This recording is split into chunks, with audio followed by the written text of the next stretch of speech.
Good weekend. Ira Epstein with your weekend edition of your Spider ETF stock market wrap-up for this Friday, August 9th, 2024. Yeah, I'm getting this done before I go to the auto track. Hope my friend, I got my fingers crossed that he can set a world record. It should be exciting as could be. I love some of the comments there. No, he wouldn't let you in that car. It'd probably be a death trap. It'll be interesting. I can't wait.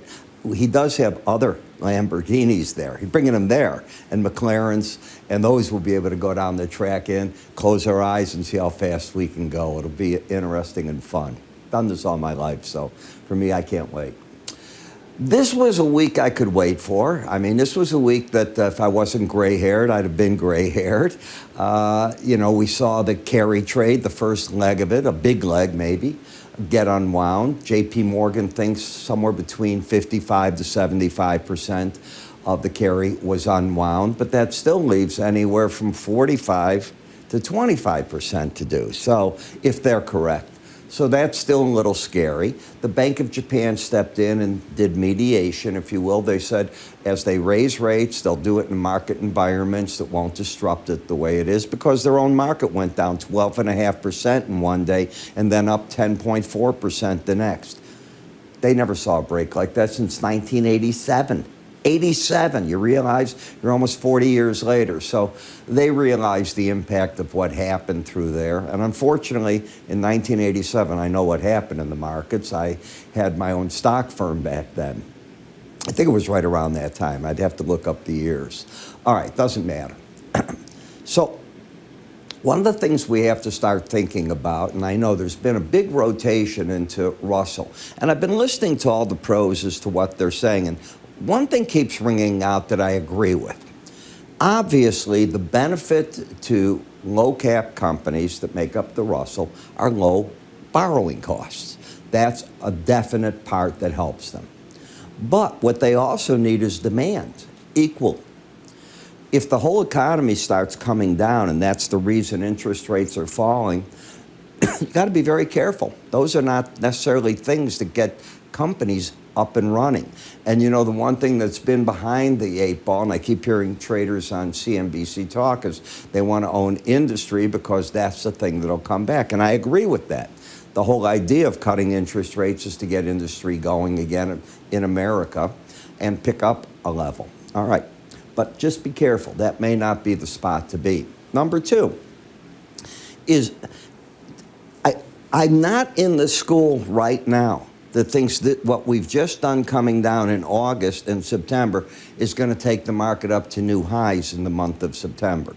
Could I be wrong? I'm going to be the first guy to tell you the naysayers beat me all the way through this year. I didn't think a lot of the things. But if you just look at how cycles work in markets, that wouldn't make sense. I have allergy attack today, don't know why. So I'm not in that school of camp. That camp in the school by any means. I think we're going to go into a churning type event for a couple of months here. Come the end or middle of September, after we see what the Fed does, I want you to go out and on Google, type in on a cycle, when the Federal Reserve, the first rate cut, does the market go up or down off the first rate cut? Then we'll talk about that next week. All right, Palantir, Ben, I think it's Ben Smith. You're going to be hearing from us next week. You have won something, a great idea. Ben wrote and said, hey, they just got a big contract with Microsoft, and it's a lot of defense work, a lot of top secret. This market, until you take out that low again, I think you have to think a real serious bottom is in place in this market. You came back, you challenged all this, and the market took off. It's not screaming by me. It is screaming to me a bottom is in place. There's a huge difference between the two. This market's up big. The range this week was monstrous, almost a $9 range in a $30 stock. That's a huge, huge deal. And you came back and you've got some resistance here. Where did the market fight the battle? And you hear me say this to you so often. Markets like to fight battles at the 18-day average of closes. It didn't make it down through here.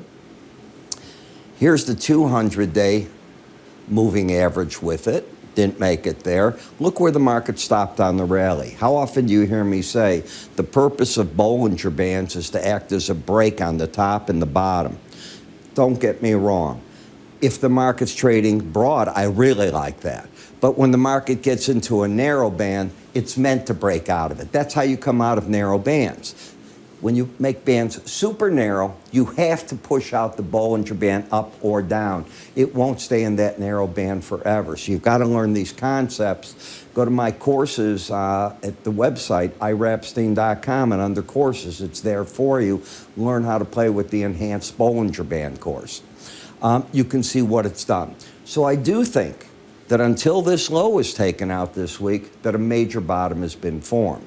You're overbought, you're against an upper Bollinger Band. I'll wait for the right chart action before I say to do anything.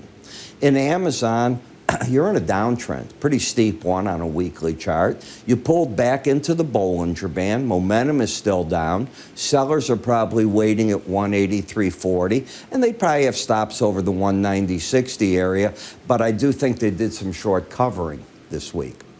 On RSP, this is the equal weight S&P.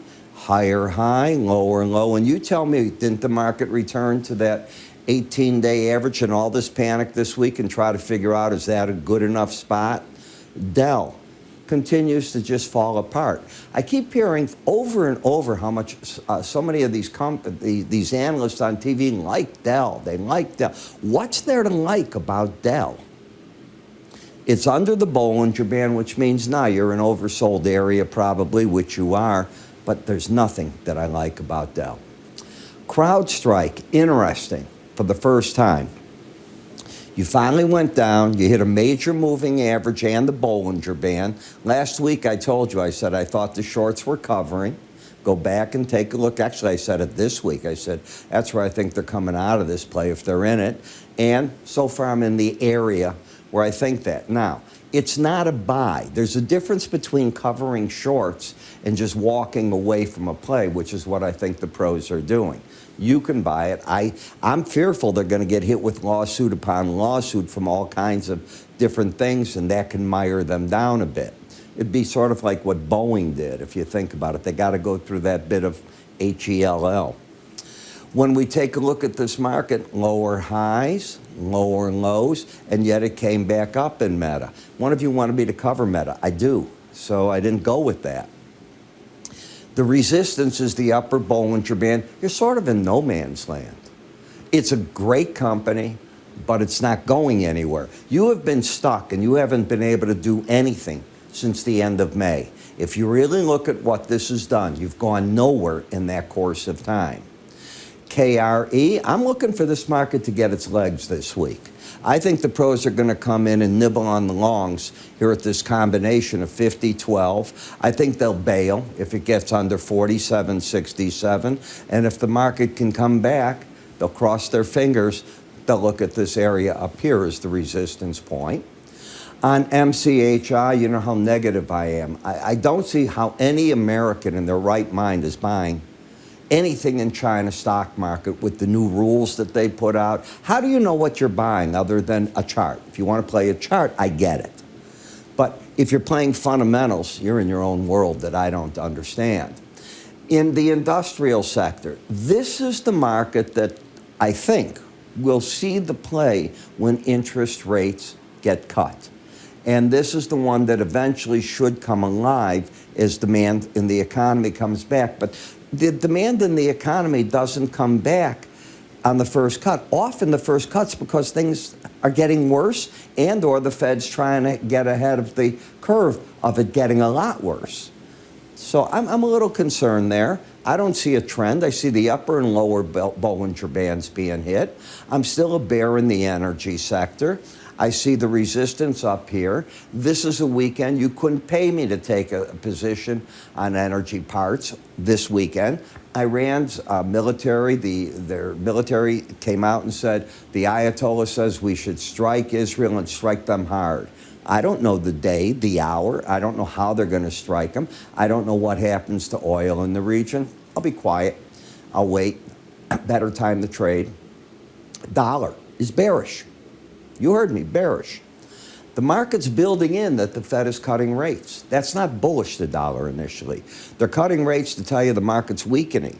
The countries that are ahead of us are all those that have been cutting the rates. They're further along in the cycle of getting their economies coming back. I think you're going to see willing sellers in the market up here from the 100-day average in green to the 18. In the gold market, I've got all the same reasons to be bullish as before. Number one, carry trade, I guess. Number two, I still see inflation being sticky, not going higher, being sticky. Number three, the loss in value of the U.S. dollar. And number four, I haven't seen China buy in a long time, and I think they will come back in to buy. Their people want to do something, all right? They're fed up with real estate and a lot of other things. And as I said, the way they keep changing their stock market, you want to sell something, I got to get permission from my boss. That's craziness. Copper market telling you that China's in problems. It could still reach down here, so that is very possible. It did it in the futures market. It hit all the key averages on the downside. We'll have to see if this one can. It's still oversold, but bearish. So let me take you back there. So that's what I see going on at this point in time. Now, this morning, by the way, did I give you the news of the day? You're going to get a grain report at 11 o'clock. You're going to get the U.S. Treasury, the July monthly statement of receipts and outlays. Baker Hughes today came out and the rig count rose by 2. I give a lot more information on that in my written update. The reports this week that are important: PPI Tuesday, CPI Wednesday. Now, those are going to be reports that fit into the PCE report, which comes a week later. And one of the reports that, for whatever reason, the market's going to really take a hard look at are retail sales. Just how bad off is the U.S. consumer? This is going to be a big report. And this is a report they're hoping that the Fed looks at. And if it's weak, just another nail in there. Now, as I look at it, just my own thing, these two reports have to come in steady to weak, and then we write off that, we can say that the month of July is definitely one in the Fed's camp, why they should cut rates. And then in September, we're going to get all this again before the next meeting, and that cements the future as to, I think, how much the Fed will cut. And that'll be another game that we'll be talking about, and I think you've got to do that. You know, for those of you that watched my this morning, I said I thought you were going to have a churning market.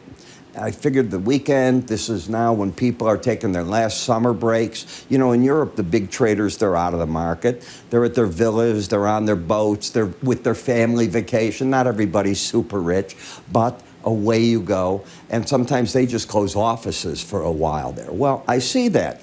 I'm seeing volume in our markets get very tight and low in different areas. So pivot points are something you use in this time. It helps you, number one, hone if you want to go long or short. If you're a day trader, it offers an opportunity. So learn to use the pivot point formula. I learned it from one of the top pros in the industry, and when I learned it, I couldn't believe it. I was watching him manage money on it, and I was totally amazed at how he did it. And you learn. That is the name of the game. So it's all explained to you. You have pivot points if you have good charting software. If you get that free stuff, it's not going to be in there. But if you're buying anything worth its salt, it's in there. Take this course for free. It costs you nothing. And at least get my ideas on it, and you do with it what you want. IraEpstein.com. There's also a cursor up here. If you take your cursor, move it there, you'll see an icon. Give it a click, and away you go. In the meantime, I'm Ira Epstein. You have a great weekend. I'll catch up with everybody Monday morning. Got my fingers crossed. Hope my friend does well. Take care.